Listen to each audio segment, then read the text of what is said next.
안녕하세요. 바른마디 병원의 대표원장 이상원입니다. 첫 번째 목 디스크를 치료하는 방법은 가장 흔한 게 목 주사입니다. 그리고 그 다음으로 주사를 맞았음에도 불구하고 통증이 지속되는 경우에는 시술을 해볼 수가 있어요. 또는 수술을 할 수도 있어요. 그렇지만 수술이라는 것은 해보고 다 해보고 안 되면 하는 게 맞습니다. 단 마비가 왔다든지 척수증이라는 병이 생겼을 경우에는 빨리 수술하는 게 좋습니다. 그러나 그런 경우를 제외하고 방사통인 경우에는 많이들 하는 것이 주사와 펜이라는 시술입니다. 주사법과 시술은 어떻게 생각하면 같은 거예요.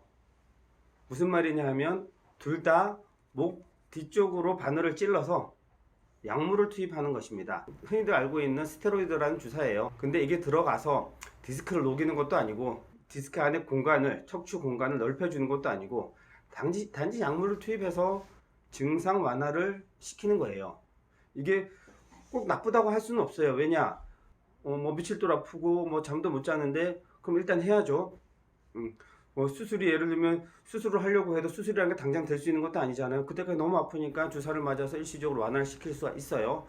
하지만 그런 경우가 아니라면 디스크를 치료하려면 근본적으로 치료를 해야지 단순히 위험한 시술을 하고 위험한 주사를 놓으면서 일시적이다. 이건 좀 문제가 있죠. 그래서 나온 방법 중에 하나가 뉴클레어 플라스티, 수액 성형술이라는 거예요.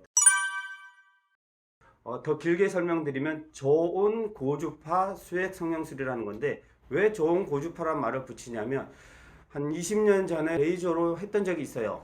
근데 레이저의 큰 단점이 열이 300도에서 500도가 발생을 해요. 열이 발생한다 그러면 신경 근처에 가서도 300도에서 500도 열이 나면 어떻게 되겠어요? 익어버리겠죠. 신경은 익어버리면 다시는 회복 안 돼요. 저온 고주파는 보통 40도에서 50도 열이 나요. 인체 내 40도 50도 열이 직접 신경 내에 들어간다면 그것도 위험하겠죠. 그렇지만 인체 내에는 항상 물이 존재해요. 물이 존재하기 때문에 바늘 끝에 온도가 40도 50도의 열만 나기 때문에 아주 직접 찌르지 않는 이상은 이 신경이 익어버리긴 힘들어요. 이런 안전성도 있지만 또한 이 수액 성형술은 큰 장점이 가는 바늘이에요. 이거는 보통 이제 1mm에서 2mm 정도 되는 바늘인데 바늘이 들어가서 튀어나온 수액 근처에서 직접 녹이기 때문에 이 녹기만 하면 수술한 것과 같은 효과를 누릴 수가 있어요. 그것도 영구적으로. 그렇기 때문에 아주 좋은 치료죠. 그러나 이것도 단점이 있습니다. 무슨 단점이 있냐면 주사요법을 쓰면 마취약이랑 스테로이드가 들어가기 때문에 바로 좋아져요. 맞고 나서 10분, 20분 내로 좋아지는데 이거는 수액이 녹고 그 자리가 비게 되면 튀어나왔던 디스크가 나오는 원리예요. 다시 설명드리면 튀어나온 디스크가 있으면 그걸 직접 녹이는 게 아니라 그 근처에서 녹이기 때문에 그 근처에서 녹여서 빈 공간을 만들어요. 그러면 디스크 내 압력이 떨어지기 때문에 튀어나온 디스크가 들어오는 효과를 보는 거죠. 그렇게 되기 때문에 문제점은 요 시간이 걸려요. 보통 2주에서 3개월 뒤에 들어와요. 시술을 해도 통증이 남아요. 단지 얼만큼 좋아지느냐, 얼만큼 일상생활로 돌아갈 수 있느냐, 얼만큼 잠을 잘 잘 수 있느냐, 크게 내가 손해를 안 보고 일상생활을 잘 하려면 수술이 됐든 뭐가 됐든 찾아야 되는데 그 중에 안전한 걸 찾으라는 거죠. 그 대표적인 방법이 이 고주파 수액 성형술이에요. 왜 병원들이 이걸 많이 안 하느냐?